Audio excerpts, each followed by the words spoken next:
বাংলাদেশ সম্মিলিত সনাতনী জাগরণ জোটের মুখপাত্র চিন্ময় কৃষ্ণ দাসের গ্রেফতার, কলকাতা ও আগরতলায় বাংলাদেশ দূতাবাসে হামলা, সংখ্যালঘু ইস্যুতে ভারতের মিডিয়ার অপপ্রচারে প্রতিবেশী দুদেশের সম্পর্ক যখন তলানিতে, তখনই ঢাকায় ভারতের পররাষ্ট্র সচিব বিক্রম মিশ্রি। পররাষ্ট্র সচিব পর্যায়ের বৈঠকে অংশ নিতে সোমবার সকাল 11টা নাগাদ বিক্রম মিশ্রি প্রবেশ করেন রাষ্ট্রীয় অতিথি ভবন পদ্মায়। প্রায় ঘণ্টা দুয়েকের বৈঠকে উঠে আসে রাজনৈতিক পট পরিবর্তনের পর ভারত বাংলাদেশের বিদ্যমান দ্বিপক্ষীয় সম্পর্কগুলো। এ সময় ভারত থেকে বলা হয়, তারা ব্যবসা বাণিজ্য, যোগাযোগ ও উন্নয়ন প্রকল্পগুলো অন্তর্বর্তী সরকারের সাথে নিবিড়ভাবে কাজ করতে চায়। আর বাংলাদেশ থেকে সীমান্ত হত্যা বন্ধ, ভারতের মিডিয়ার অপপ্রচার রোধ ও শেখ হাসিনার বক্তব্যের বিষয়ে শক্ত অবস্থান তুলে ধরা হয়। পররাষ্ট্র সচিবের সঙ্গে বৈঠক শেষে বিক্রম মিশ্রি আসেন পররাষ্ট্র মন্ত্রণালয়ে, সাক্ষাৎ করেন পররাষ্ট্র উপদেষ্টার সঙ্গে। এখানেও দুদেশের সম্পর্ক সামনে এগিয়ে নিয়ে যাবার ব্যাপারে কথা হয়। এরপর ভারতের পররাষ্ট্র সচিব মুখোমুখি হন গণমাধ্যমে।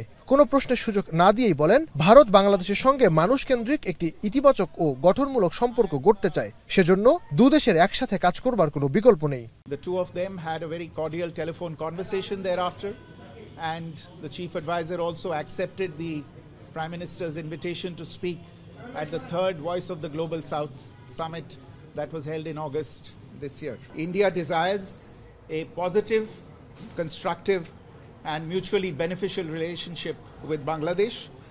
We have always seen in the past, and we continue to see in the future, this relationship as a people-centric and people-oriented relationship, one that has the benefit of all the people as its central motivational force. There is no reason why this mutually beneficial cooperation should not continue to deliver in the interests of both our peoples. And to that end, therefore, I have underlined today India's desire to work closely with the interim government of Bangladesh authorities. We also discussed some regrettable incidents of attacks on cultural, religious and diplomatic properties.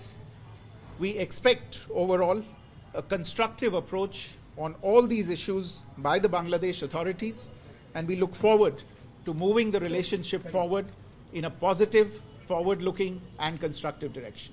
এরপর বাংলাদেশের পররাষ্ট্র সচিব জসিম-উদ্দিন বিক্রম মিশ্রির সাথে বৈঠকের বিস্তারিত তুলে ধরেন গণমাধ্যমে।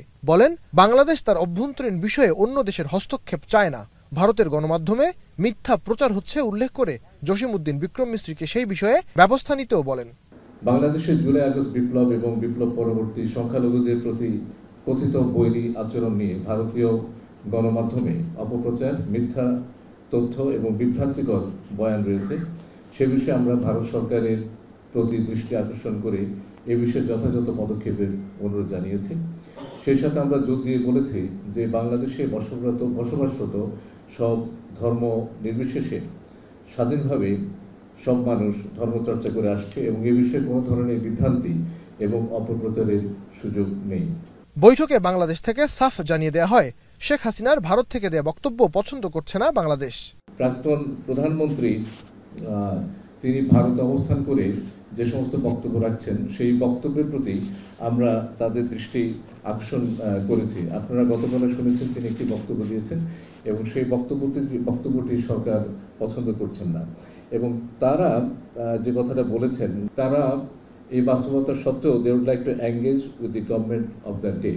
এছাড়াও বৈঠকে দুদেশের পণ্য আমদানি রপ্তানি নিরবিচ্ছিন্ন করা, বন্যার পূর্বাভাস দেয়া, তিস্তার পানি বন্টন চুক্তি, ভিসা জটিলতা, নেপাল থেকে জলবিদ্যুৎ আনবার ব্যাপারে আলোচনা হয়। নাইম আবির, এখন, ঢাকা।